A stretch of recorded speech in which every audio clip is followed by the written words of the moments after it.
Good evening and warm welcome to all the participants. Today we have a very exciting topic and also equally dynamic speaker with us. Please join me in welcoming Mr. Vikas Arya. He's the CEO of DAV Group of Schools in Chennai. Yes, he has just joined. Welcome, Mr. Vikas Arya. Thank you so much for agreeing to speak with us in our leadership conversations. Without much ado, I will start the introduction. Allow me to share my screen, please. So these are WiseViews leadership conversations, which we hold every Friday evenings at 6:30 p.m. And today is the 148th such session. The topic is Yog Darshan at your workplace. This will be helmed by Mr. Vikas Arya. As I said, he's already present with us. Let me do this intro. So broadly, the opening talk will be for about 20 minutes, followed by 40 minutes of Q&A. Mr. Vikas Arya is a noted educationist and is also Honorary Secretary for DAV Group of Schools, Chennai.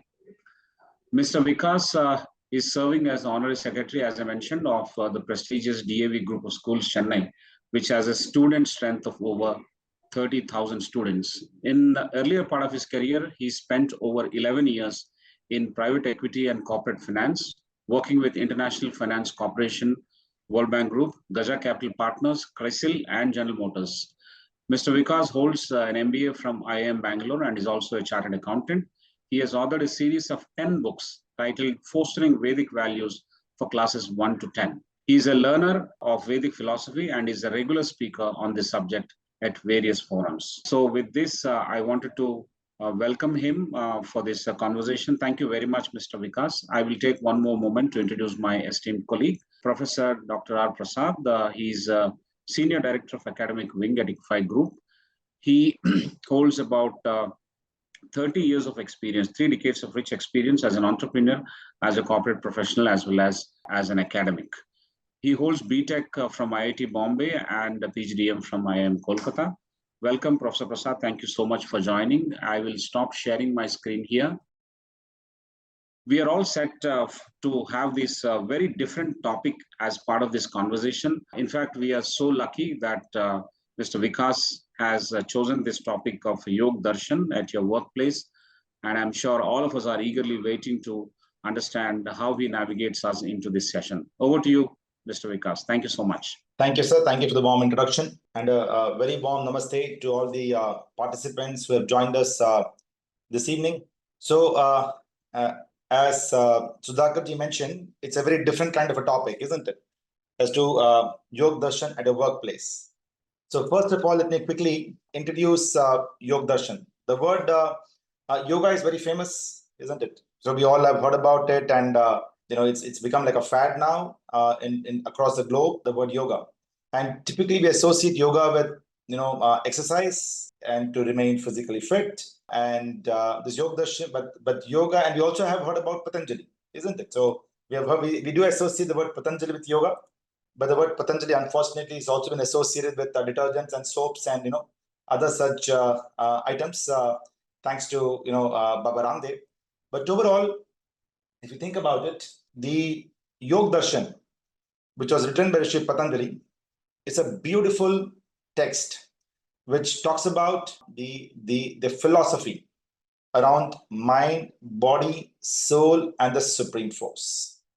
And it has about 196 sutras or epithets. They're pretty short sutras, and they contain a wealth of insights into, as I mentioned, these 4 aspects of mind, body, soul, and also the supreme force. You can call the supreme force or whatever name, that's a different matter, but just the supreme force as such. So, and from these sutras, this 196 sutras, we can have some very interesting insights into how we carry on with different kind of practices in our everyday lives and how it's relevant to them. So overall, there are laws of the land, right, which the constitution lays down, which our parliamentarians keep framing over the years. But then there's a universal concept of dharma as to what is right or wrong. So we will look at the whole concept from the lens of dharma, what is right or wrong, rather than technical laws of the land, and see as to how this entire Yoga Darshan philosophy is extremely applicable to each one of us, not only in our personal lives, but also in our professional lives. So while there are diverse topics covered in different aspects of life covered in Yog Darshan, I will quickly introduce you to broad concepts which are covered out there, given that we have just 20 minutes. So which is Yama and Niyamas. So Yama are 5, which are given in Yog Darshan, which is Ahimsa, Satya, Asteya, Brahmacharya, and Aparigraha. Ahimsa is non-violence, Satya is truth, Asteya is not stealing, Brahmacharya is control over all our senses, and Aparigraha is reducing consumption. And there are also 5 niyamas, which are shout, santosh, tapa, swadhyaya, ishwar pranidhan. I'm just quickly going to just to give you a context before I delve into one specific aspect out here. So this is cleanliness, satisfaction, penance, self-study, and communion with the Supreme Force. So Yama and Niyama are 2 broad buckets that are covered in this treatise Yog Darshan, apart from a few other key aspects as well. For our discussion today, I'm going to take this aspect around asteya, not stealing, right? And how that's relevant in our everyday lives. So that's where we are. So down you can also see the sutra which has been taken from the Yog Darshan, shout, and which refers to these 5 yamas and niyamas. Now, with that broad context, we will get into understanding asteya. At a high level, when you say don't steal, or stealing, it just seems like a very, very simple concept. What is there for us to really look about, understanding this, right? Yes, one should definitely not steal. But let's take a step back and ask ourselves that, how do I define stealing? What's, in our own minds, if you were to think in your mind, most of us will, when we think about stealing, we would define stealing as, say, taking someone's belongings or possessions without permission. I think that's possibly the most, accepted definition in your mind, right? I'll repeat. So the most accepted definition is that taking someone's possession without stealing. But what we will now look at 4 or 5, aspects or types of incidents in our lives and see whether they amount to stealing or not, given this particular definition that is prevalent broad in the society. And then we'll see as to how does Yog Darshan look at it. So the first thing is taking bribe, form of stealing. So we said stealing is taking someone's possession without permission, right? Now, let's take an example. So you are going on the road and you jumped a signal. The cop stops you, and you obviously want to somehow escape. And it's 1,000 rupee fine. And the cop comes near you, and you pretty much very willingly, you want to say hand over a 200 rupee note and quickly get off the scene. So here they say the cop accepts it. Okay. Now, is this stealing? By the definition that we spoke a while earlier, taking someone's possession without permission. Over here, going by that definition, this does not seem to be stealing, right? Because you are happy to for him to take the money, right? And you clearly gave a consent, and you just wanted to slip away. So, is this really stealing? Is one question. I'll just pose about 4 or 5 questions to you, and then we'll try and see how we can answer that. Now, see the government, the IT department, right, collects taxes from all of us. Who wants to pay income tax? None of us, isn't it? We all try and see as to how we can do tax saving. Corporates do it. As individuals, we do it, right? And you don't give permission to the government to take this from you, to take this money from you, isn't it? The government just frames the laws every year in the budget, and in the budget, the first thing you want to look at, what's the income tax slabs? What are changes in income tax rules? You have no choice. The government forcefully, in some sense, takes that money from you. The income tax, big GST, big all the other taxes. So then, the government is taking this position without your explicit permission. So does that really tantamount to stealing? Is one other aspect we want to think about. The third. So sometimes a person we do this all the time. We sometimes cut some deal with Supreme Force. We can say, hey, listen, I'll do something, I may cheat someone, I may do something wrong, I may even do direct robbery, and then give a small donation, right? To a temple or to some other place of worship, or even to maybe any other such place. So how does one look at it in the context, right? So that extent, is it then not stealing? Because I did gifts, I did make money unethically, but I did give it to I did share it with for a social cause. The other thing is, for example, in the year say 1925, freedom fighters, some of them, there was this Kakori conspiracy wherein they looted a train. It was carrying some equipment and also some cash in this place called Kakori near Lucknow in Uttar Pradesh. So they stopped this train and they looted it. So will that amount to stealing? Lastly, is say copying an exam form of stealing? You're taking someone's possession without permission. Technically, when you copy an exam, it's not that you are it's not a zero-sum game. So if you copy an exam, not that you're not getting the marks from someone else, isn't it? So the other person still gets his marks and you also get more marks. So will that tantamount to stealing is once again an important question. So these 5 examples, part of everyday lives, I have laid out before you, and now I'll try and answer them. So let's go back to Rishi Patanjali and the Yog Darshan and understand as to how does the dharma, how do the shastras look at stealing, and first see the definition of it. So shastras define stealing as ashastra purvakam dravyana paratah svikaranam. So it says accepting. In our definition, it said taking someone else's possessions without permission. The Shastras turn it the other way around. It does not say the word taking. It uses the word accepting. If you look at the word svikaranam, the last word over here when they define stealing is ashastra purvakam dravyanam parata svikaranam. Svikaranam, svikar, right? To accept.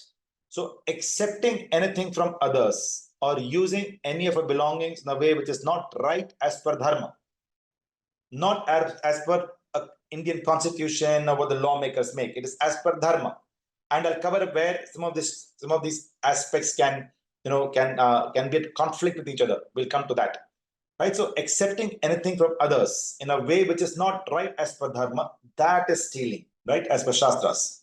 So now, if we go back and think about the 5 situations.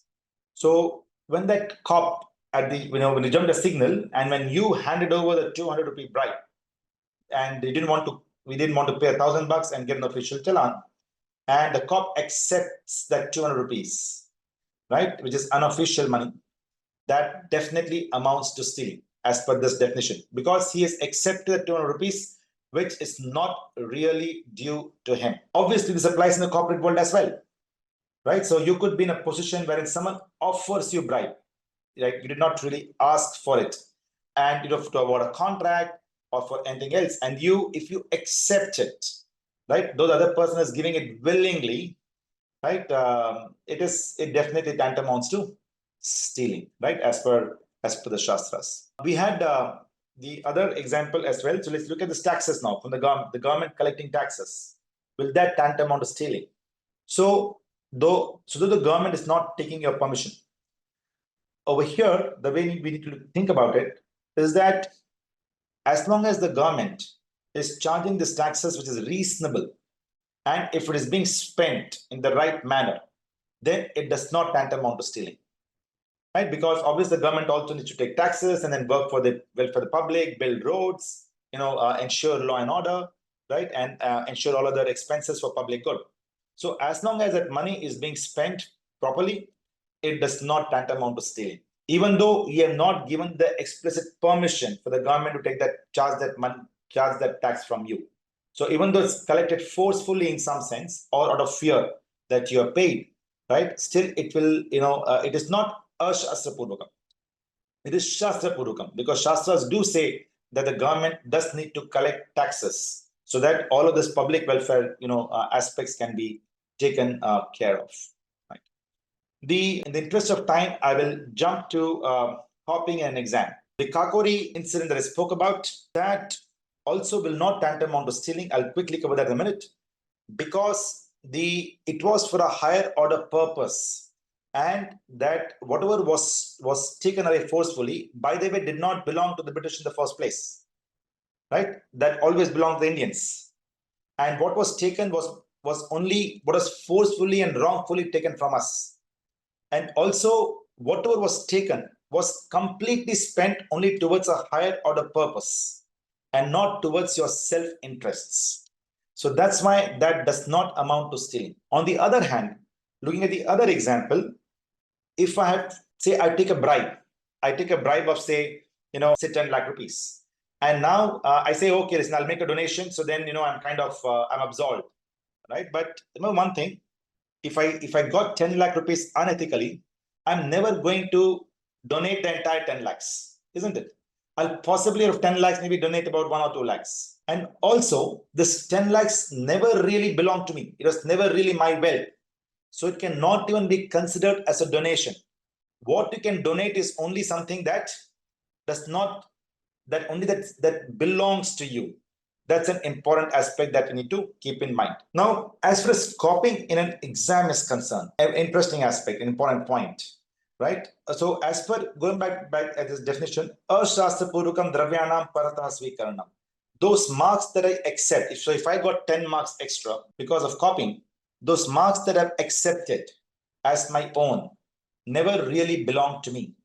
It is not as per dharma. It is not as per shastras.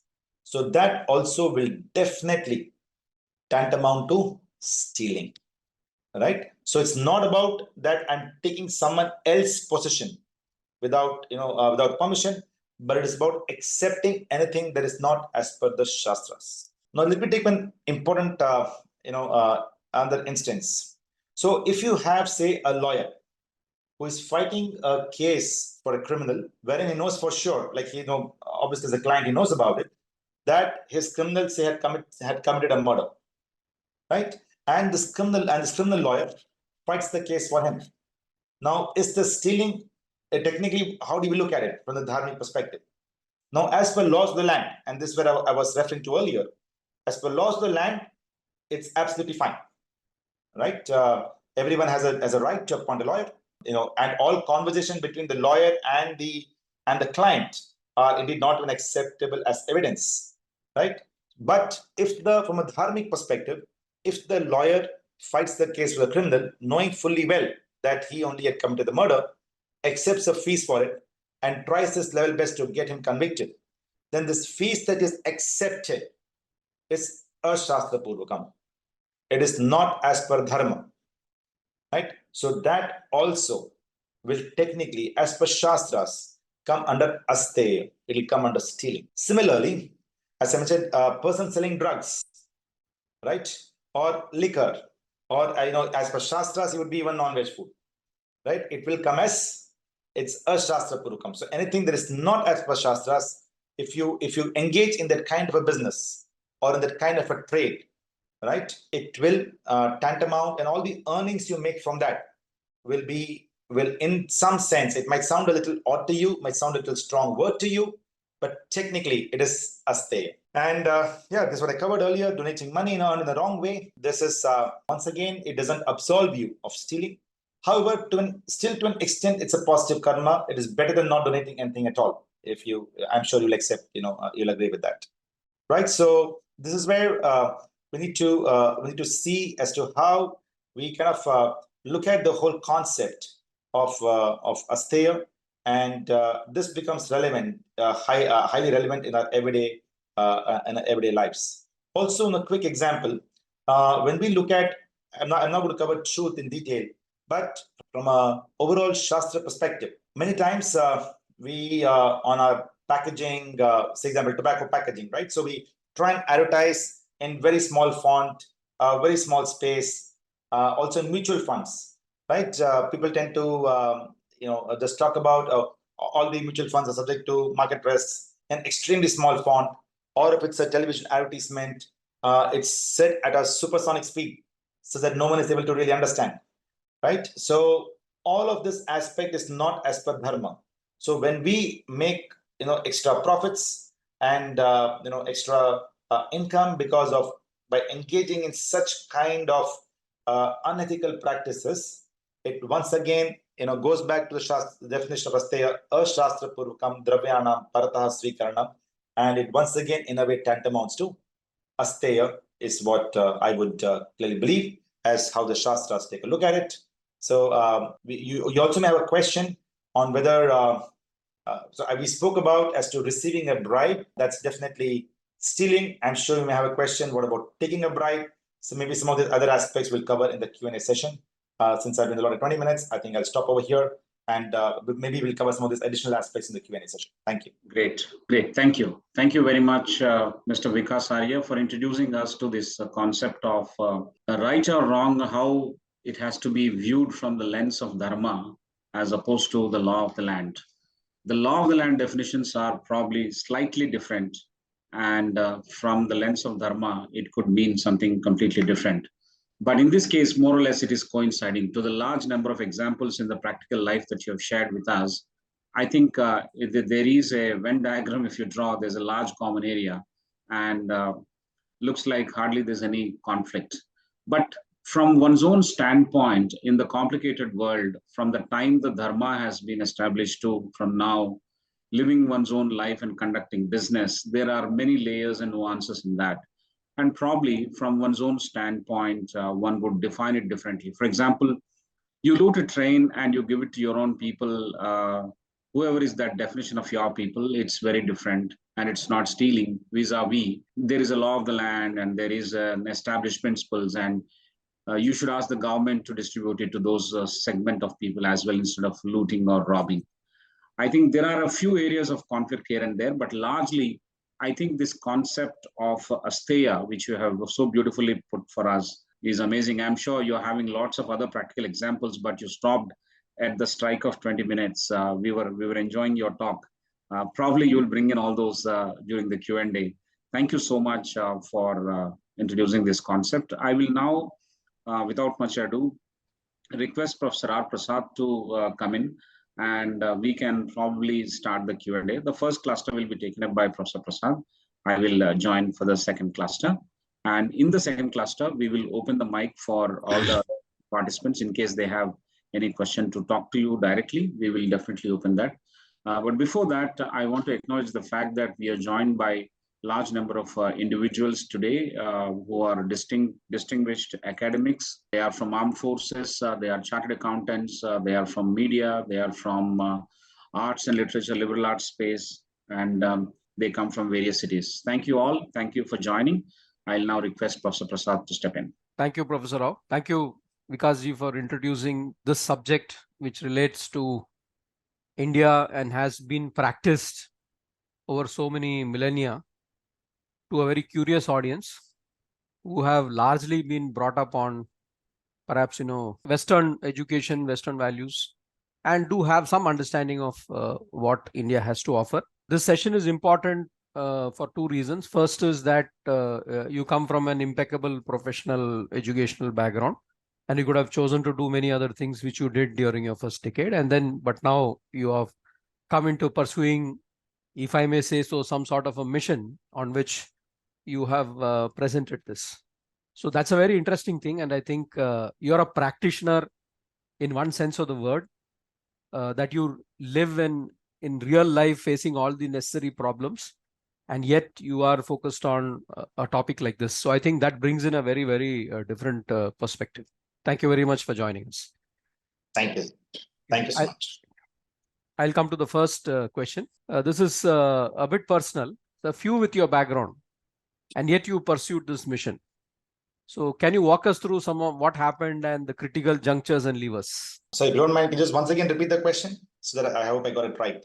Yeah, you are one of the very few who have, with your background, pursued the mission that you are currently doing. Right. People do pursue many other careers, but you have pursued this mission. So can you walk us through how this happened and the critical twists and turns there? Okay, that could be a long answer, but maybe in a couple of minutes I'll keep it brief so that we can. So overall, I finished my chartered accountancy, then got into MBA in Bangalore, and this was 2001. And in 2003, when I was graduating, I think somewhere I did feel that the corporate world, I saw a lot of my seniors who would come to the campus, and felt that it didn't seem to have sustained happiness when I saw into their lives and interacted with them. So somewhere in 2003, post my MBA, I went for a couple of residential camps in spiritual residential camps. And then I decided to come back, think about it, took up my first job at General Motors based in Baroda. And after a year, I was still very restless. So decided to resign and go for about 2 months, 2.5 months to an ashram. And did it like a brahmachari, head shaved, white robes, and try to understand Indian philosophy. What is supreme force? What is mind? What is soul? What is body? Why do we need to pray? A lot of these aspects. And over there, try to also explore as to what is the real purpose of life. And so I think that was a tremendous learning period. Gave a lot of insights. Then came back and joined the corporate world, but still was always restless. But also one needs to be financially independent, and some of those aspects also, you have that interplay, right, between practicality and what you want to do. Got into private equity, did extremely well out there, and quickly felt that we need to understood what satisfaction is. As I was mentioning, there's a niyama as to what santosh is, and how do you kind of quickly, as always, eager to move out of the rat race. And moment I felt that I'm in a financial position where I think I can do that, I decided to take a sabbatical initially, and I felt that education is one of the best areas to make a long-term impact. And I joined my alma mater. So I studied the same school, and I felt that it's best to kind of, the school was set up as a trust way back in 1970. It was growing, and they're looking for a transition as well, and felt that I should possibly use my talent, my services for a much larger cause. So started the sabbatical. Also took up a visiting faculty at at a couple of MBA institutes, and but then got completely absorbed, and now I'm full time into education space. Excellent. I think in a way it's an example of kind of how you found a lot of things, and perhaps you've used the word Yog Darshan in the thing, and perhaps there is something of that, though I have not fully understood that from what you've spoken. Now I'll come to the next question, which is about that. You've used the word Yog Darshan, and this word, as you have yourself mentioned, it means many things under different contexts. When you say Yog Darshan and workplace, can you outline what exactly you mean? So the word darshan means we are able to visualize philosophy, right? So darshan, if the English straight, the direct word for darshan would be philosophy, right? And philosophy is nothing but when you can have a different lens to subtle aspects of life. The word yoga is defined in yoga as yoga chitta vritti nirodha. So as I was referring to, yoga is not just Surya Namaskars and different kind of asanas they do, which is definitely important. It's a very small subset of yoga, but that is not yoga by itself, right? So that's where some of the common misunderstandings do creep in. But yoga is defined as yoga chitta vritti nirodha, which in simple, if I was to translate that, it is about a state. Yoga is the state wherein you are able to control your mind and direct it in whatever you want it to do at that point of time, right? So yoga, to simplify it further, yoga is about concentration of mind. And this is one of the most difficult things to do for each one of us. Controlling your mind throughout the day. We do have periods of concentration. For example, like you go to a 2-hour movie, and you're completely absorbed in the movie. Your mind does not go anywhere else, right? You watch an IPL match, you're completely absorbed in that. But if you want to kind of sit and meditate, your mind keeps wandering here and there. You want to get to work as well. Sometimes your mind is wandering here and there. You're not prepared. If you're very well prepared for an exam, and you can score maybe a 90% plus, you go to a 3-hour exam, you're 100% focused on it. How those 3 hours vanish, you don't even realize it. That's yoga. Right. Even when you're concentrating on mind on something you want to concentrate on, that's yoga.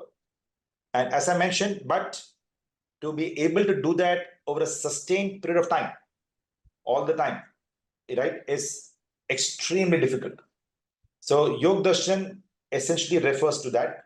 So at workplace, as well as I mentioned, we being able to concentrate on our work, right? When we get into the office, are you fully focused, or is the mind wandering away? You're answering unnecessary emails, you're wasting your time, you're getting to WhatsApp forwards that are we have that thing, right? Urgent, not important. I'm sure 7 habits of highly successful people. So you keep concentrating on silly things, right? That's not yoga. But if able to really get to work and get things focused, that's really the concept of yoga, and this Yog Darshan at a workplace, that's how it becomes very relevant. Excellent. I think you've laid the platform for the next question. You also, part of it you answered in what you've spoken about. I think when you've tweaked your profession or perhaps aligned your profession, perhaps you've set the platform for better Yog Darshan than would otherwise have happened. The next question is, a lot of us believe in workers' worship kind of a thing. But in terms of doing it, how do you integrate it? See, that's true that, work is worship. That's absolutely true. But I think it's also important at the same time for us to find a larger purpose around it, right? And purpose for each one, it can mean different things to different people. I must say, so when I was pursuing my my MBA program at Bangalore, I had my summer internship with an FMCG company within the Sandivar, and and I was in the quality walls division.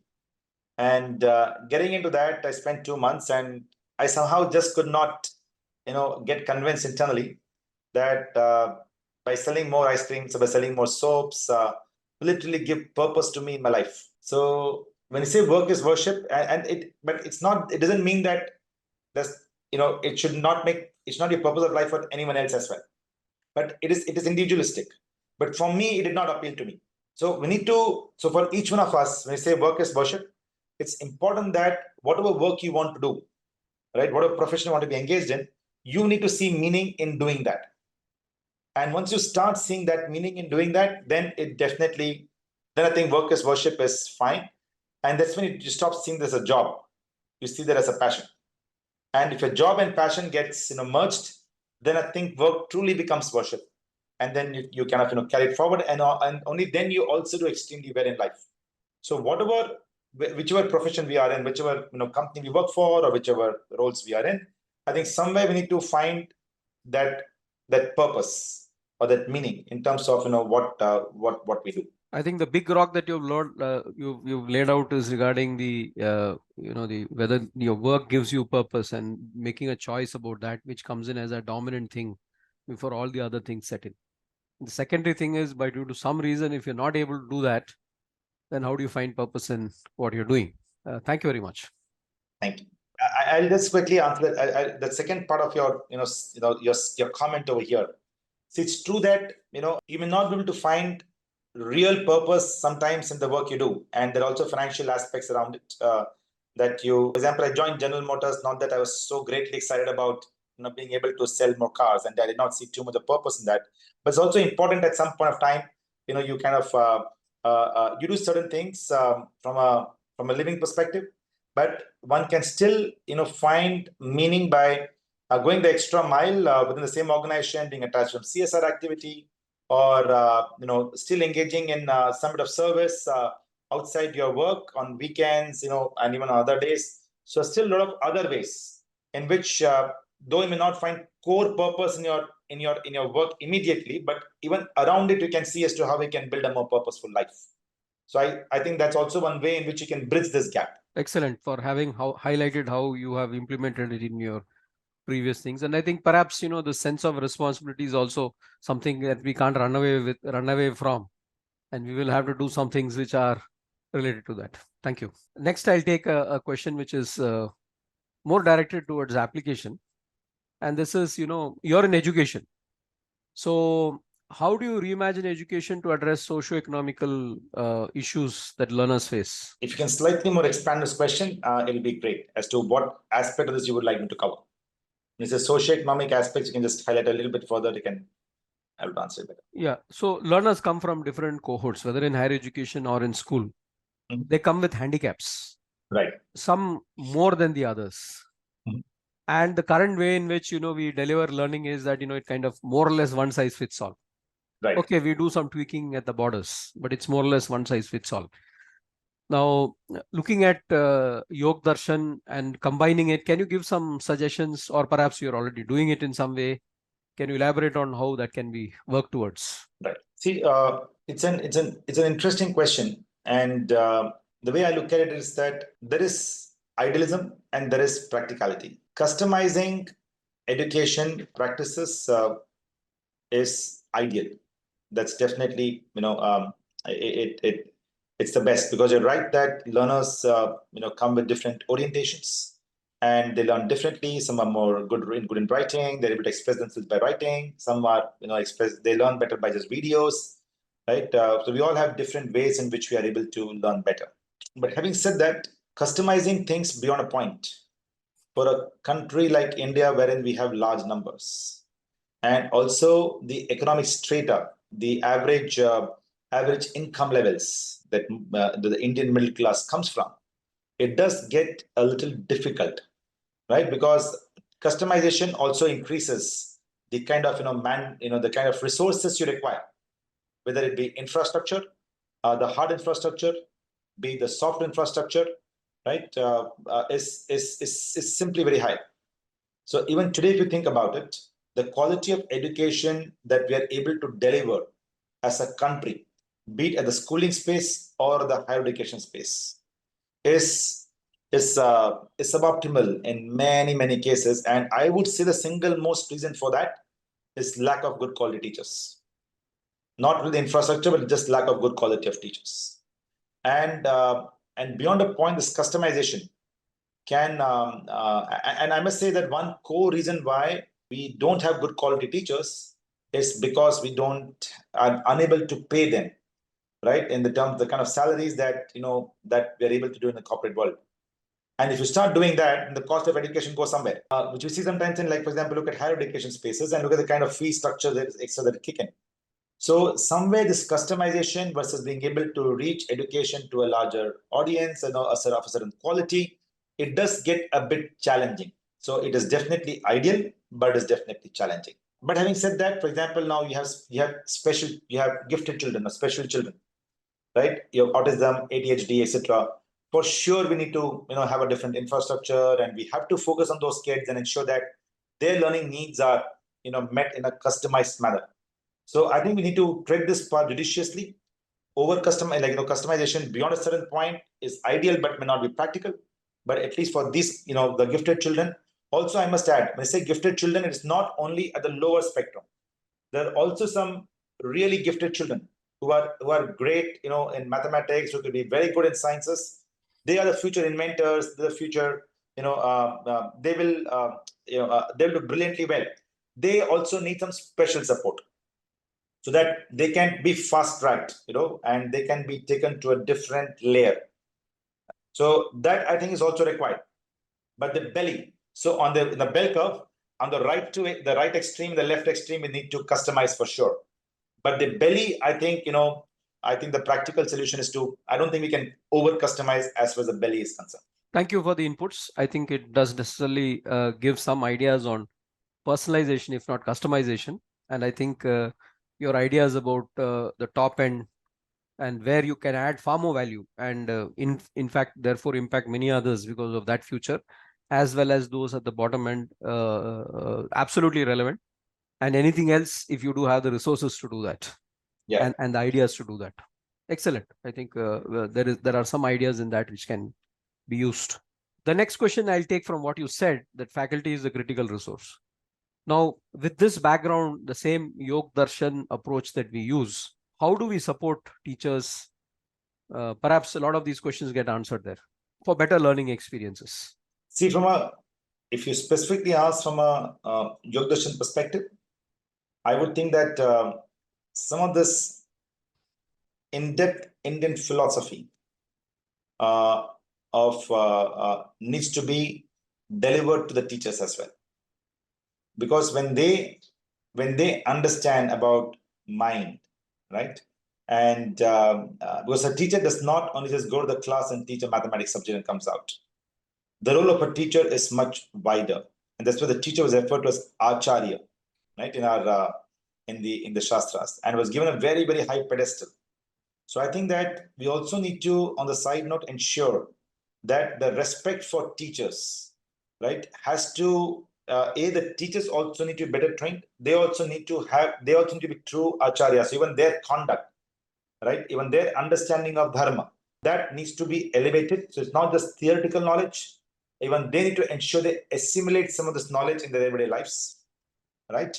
And they being able to translate this to the children, which is beyond just going and delivering a mathematics class or a science class, right, is extremely important.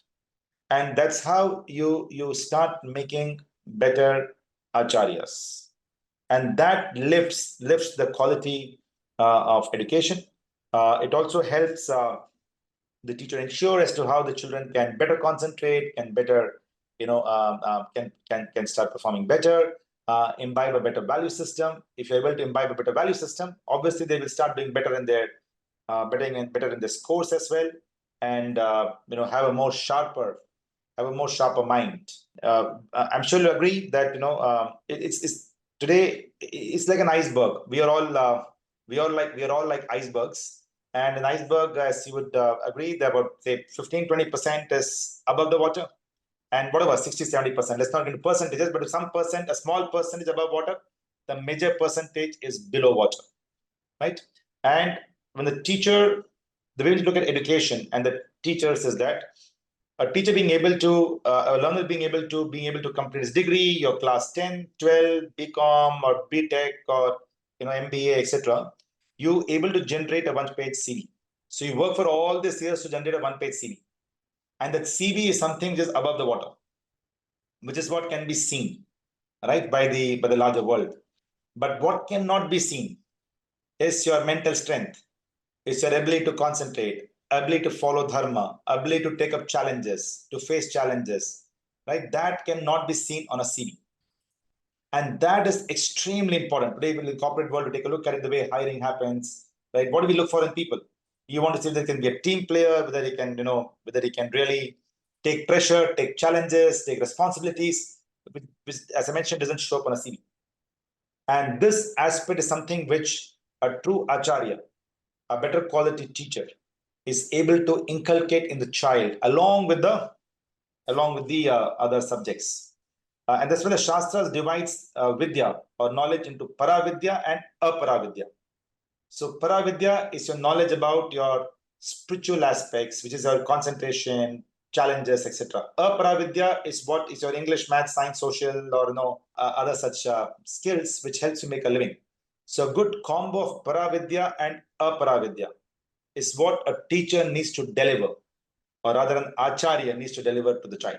Fantastic. I think as I have understood you, perhaps, the dharma of a teacher, a lot of programs which will increase that unseen part of the iceberg about the dharma of a teacher needs to come into what a teacher is. And the other aspect which I could say, look at is the character and competency aspect. If I use common language, and the competency aspect is what comes in the CV and is highlighted, and the character aspect is what needs to be built on and then used for the students, which again can come through training programs. Absolutely. Yeah, thank you very much. Thank you very much for delving on the very important aspect there. With this, I'll take a pause, and if time permits, perhaps come back later, but I'll hand it back to Professor Rao. There is a ponderable on time. Thank you. Thank you very much, Mr. Vikas. I think this is a very interesting, very different for us. This is not what we discuss every time we meet here for leadership conversations, but this is like a fresh breath of air for us, and also a lot of things that we are trying to tie it up with practicality, how we can actually execute these things in our real life. So from this string of thought, what I will do is I'll ask a couple of questions and then open the mic for the audience to raise their hands in case they have any questions also. So I'll take the first one here. The first one is, how does Yog Darshan help when you have to do multitasking at workplace without stress? That is one of the participants wanted to understand. How can Yog Darshan directly help us in handling multitasking at workplace without actually going through the stress? Yeah, I think that's a That's a very good question. So I would put this, I would put maybe two aspects around it, or, to understand this. So one is about, as we discussed a while earlier, if you go back to the definition of yoga, yoga chitta vritti nirodha. So it's about very high levels of concentration. So when you're able to concentrate, very well, you are able to obviously take faster and quicker decisions. Today, at workplace or anywhere else, today, if you think about it, take a step back. How many decisions do we take in our everyday life? So from morning to evening, by the time when you get up in the morning, you take a first decision when your alarm bell rings, whether to put on snooze or whether to sleep for 5 more minutes. And during the entire day, a rough estimate is by a few psychologists is that you make about 30 to 40,000 decisions. Right? So right now, as I mentioned, the alarm bell rings to what to wear to office, what to eat for breakfast, how much to eat for breakfast, how to commute to office, and even when there are n number of decisions we keep taking every single day. So if you take 30,000 decisions every day, that's about 3.6 lakh decisions every month, and then you multiply it, you end up taking like humongous number of decisions in a year. Now, even when you're at a workplace, when you say stress and you have multitasking, use of multitasking, it's nothing but you're taking multiple decisions. Ultimately, we're all getting into our offices. Most of us work on the laptops. You have an email to answer. You have you have to coordinate something. It's all about those small, quick decisions that you need to take. So when you're able to concentrate better, you are able to take better decisions. And how do you increase your concentration? So Yog Darshan says that is by meditation. So when you meditate, you're able to recollect your thoughts. You're able to sit quietly and focus.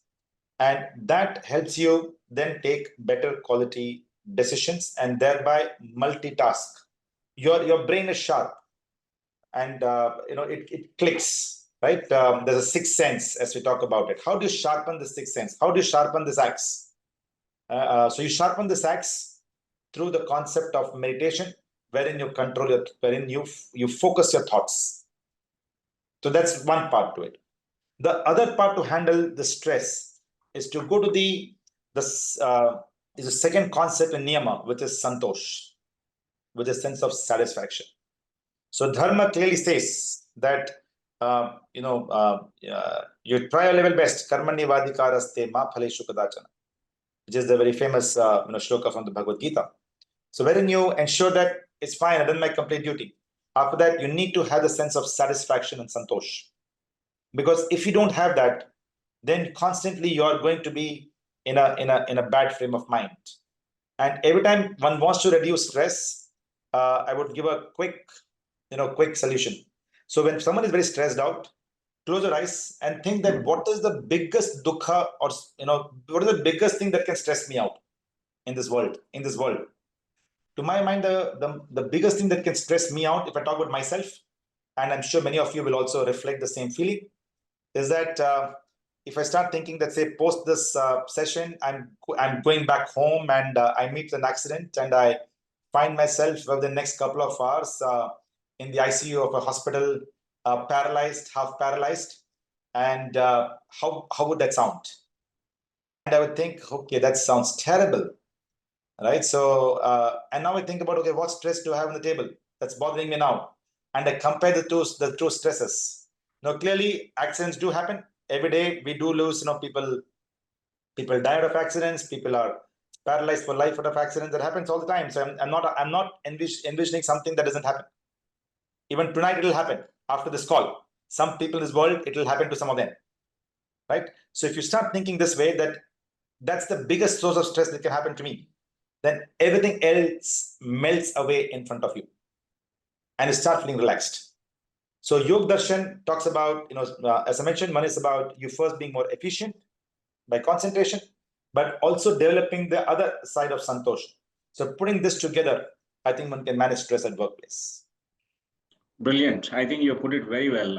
This is the real contextualization of Vedic principles or yogic principles that we have been talking about this evening into our real life situations that you've explained right from the beginning to till now. Very good. So build your mind to meditate, gain focus. With focus, you will do quality decision making, and quality decision making is nothing but multitasking. And now the stress has to be combined with or gained with what is called santosha, satisfaction.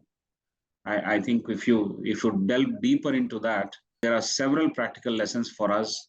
And I think at our individual level, we'll be able to find small solutions and then tie it up and feel good about what we are doing. So these two dimensions has very nicely answered answered the query. Thank you so much, Mr. Vikas, for that. Very quick question before I open the mic for one of our participants who is asking a question. My question is, the discussion that we are doing, is it closer to Ikigai? What are your comments on that? And what is the difference, if any? No, so I would say that it's pretty much common to that. I don't think there is really any different. That's a Japanese concept, and comes from the philosophy, and that's pretty much similar. We need that's about purpose, about finding a higher order reason as to why what you do. So I would really not say that. I think it's broadly, it is pretty much in sync with the Yoga Darshan philosophy. Fantastic. I'll quickly request Mr. Chainalu to ask his question. His question is already keyed in. He's saying, do you mean to say that we need to go back to the system given by Acharya Chanakya and follow in the present state of education? I think he's drawn this question from what you have explained in terms of what we need to do in terms of dharma, and then our decision making, our responses in the specific context of Asteya. I think when you spoke about that, you would have keyed in this question. Do we mean to say that we need to go back to the system given by Acharya Chanakya and follow it in the present state of education? Yeah. So see, now obviously when I say the system given by Acharya Chanakya, I don't know what are the various dimensions that you're referring to. But yes, Chanakya, the great philosopher, did refer to a certain system of education that he also derived from largely the Yog Darshan, right? And and the Vedic philosophy. So Yog Darshan, also think about it, has its origins from the 4 Vedas. And so Acharya Chanakya also did derive largely from that. Is what I personally am given to understand and what I personally believe, and based on Shabda Praman, and so that's right. We should. I think it should be followed. Fantastic. Thank you very much. There is one more question that I want to raise now. It's about, I think someone has looked at what DAV schools are doing, and therefore it has been, it's an excerpt from there. What do you mean by, or what do we mean by knowledge-driven society based on Vedic principles? Can you elaborate this? Yeah, so knowledge-driven society based on Vedic principles. Interesting. Someone has dissected the website. That's good. But see, it's actually pretty simple. As I was mentioning a while earlier, it's about today education has once again a very narrow definition. The way I say in Asteya also, education today, it's unfortunate, but largely is deemed as knowing English.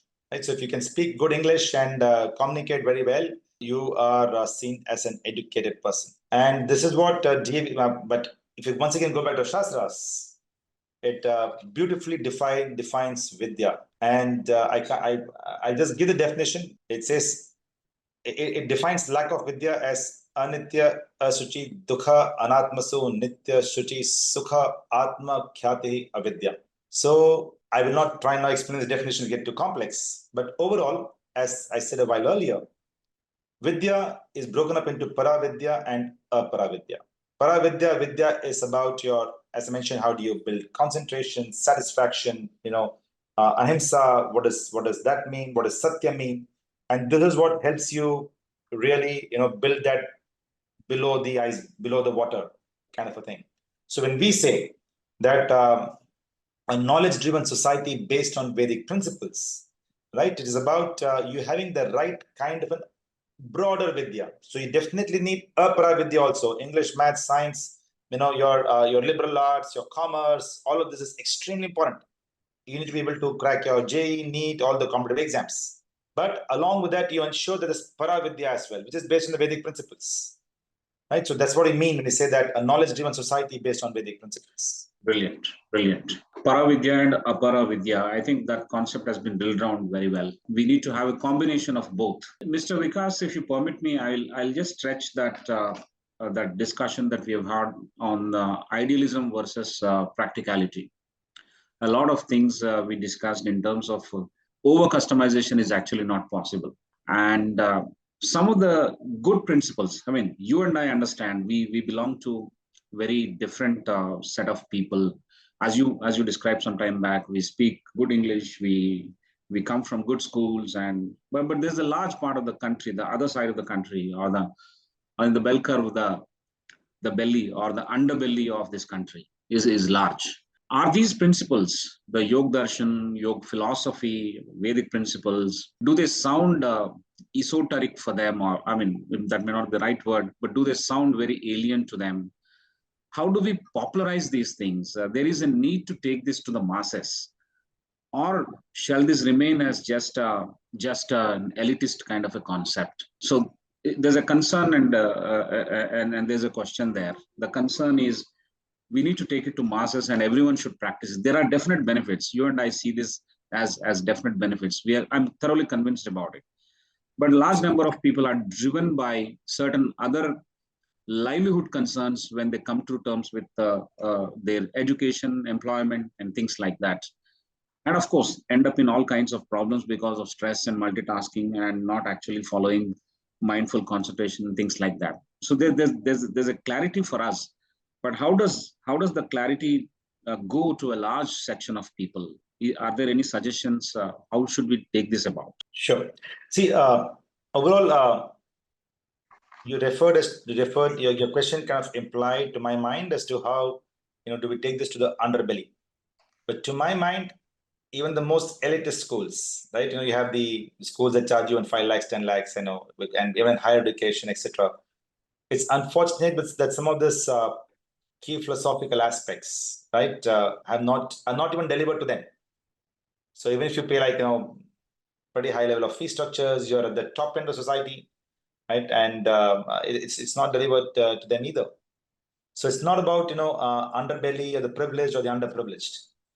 Somehow we as a society have left all of this behind us. And frankly, I also did my schooling. I did my my CA, my MBA from my Bangalore, etc., etc.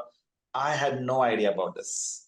So I also picked it up much later in life due to own interest, and then going to acharyas, going to gurus, going to gurukulas, and try and learn this from them.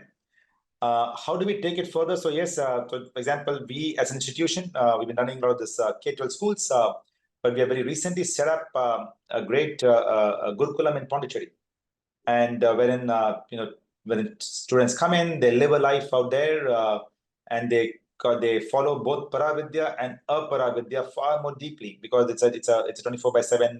They stay out there.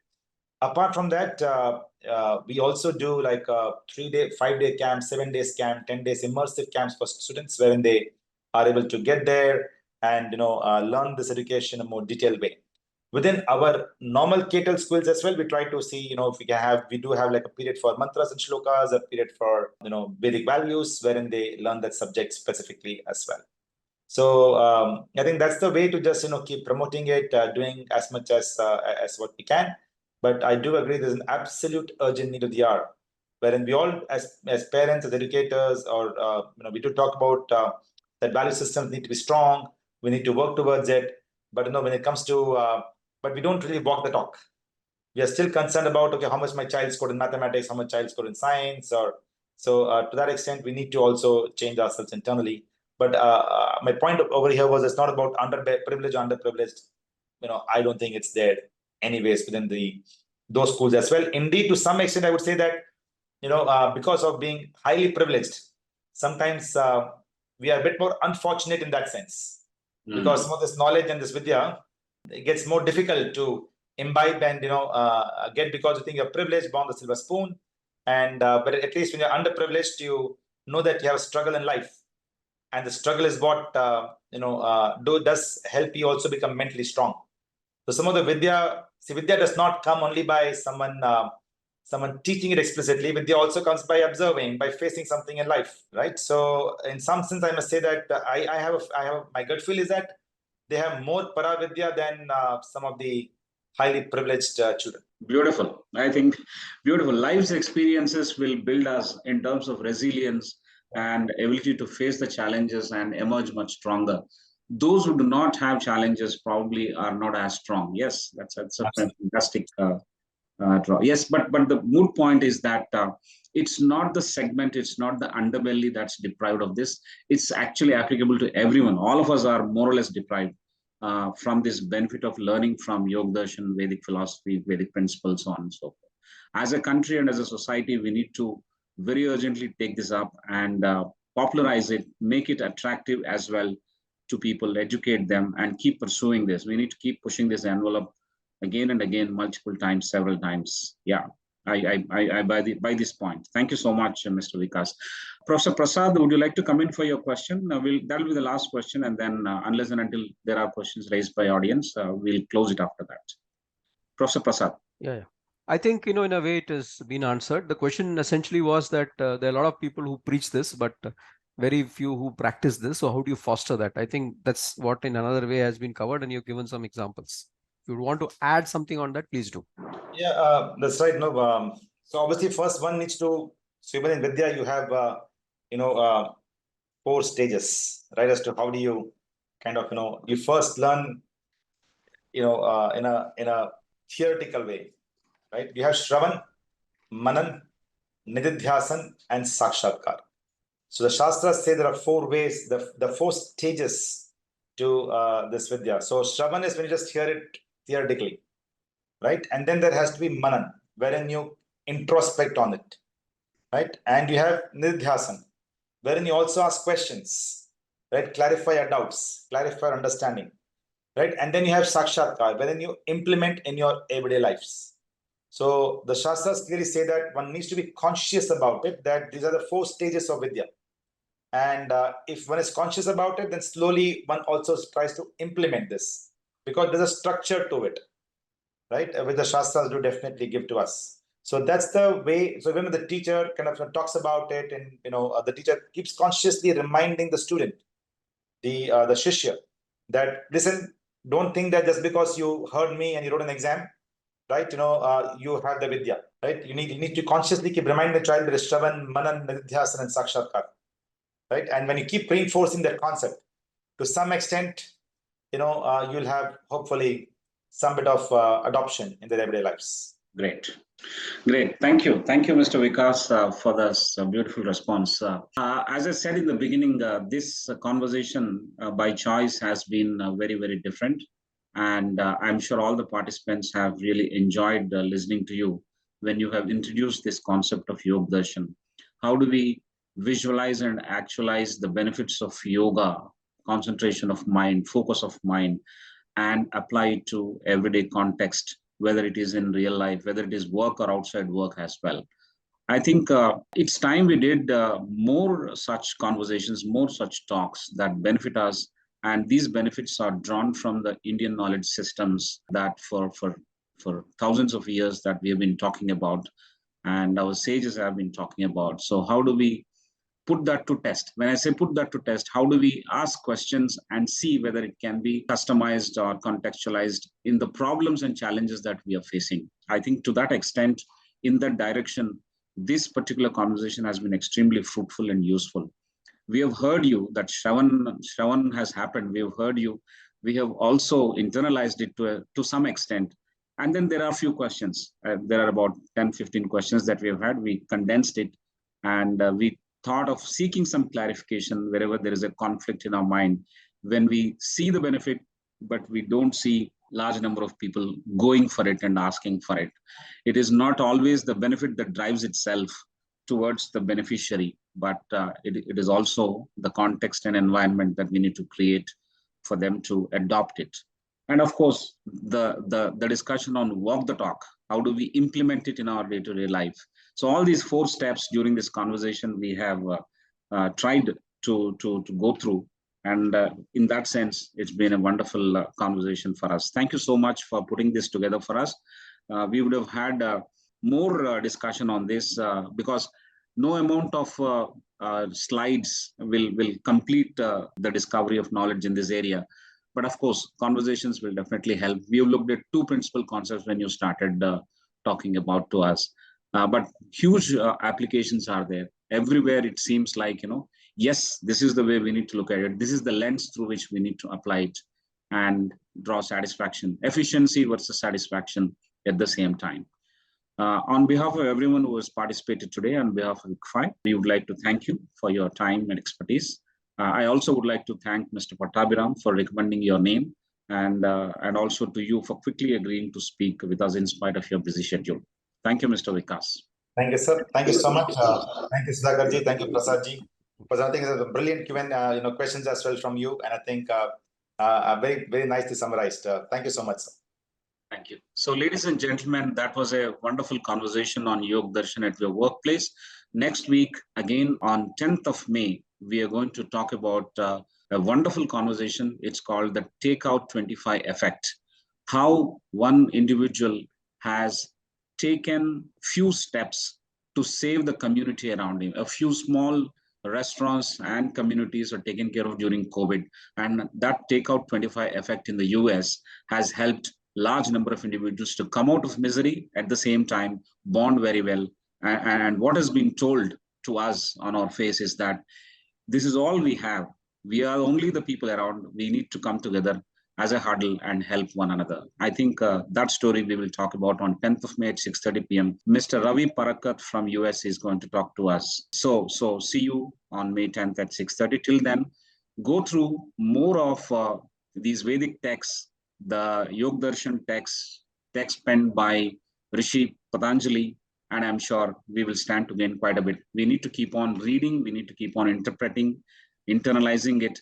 At the same time, have some Q&A, questioning here and there, back and forth, and then whatever you're convinced with, let's go ahead and implement it so that the generations to come will also observe us and follow what we are doing, and they will also take it forward. On this happy note, have a happy weekend. See you next week. Thank you and good night. Namaste.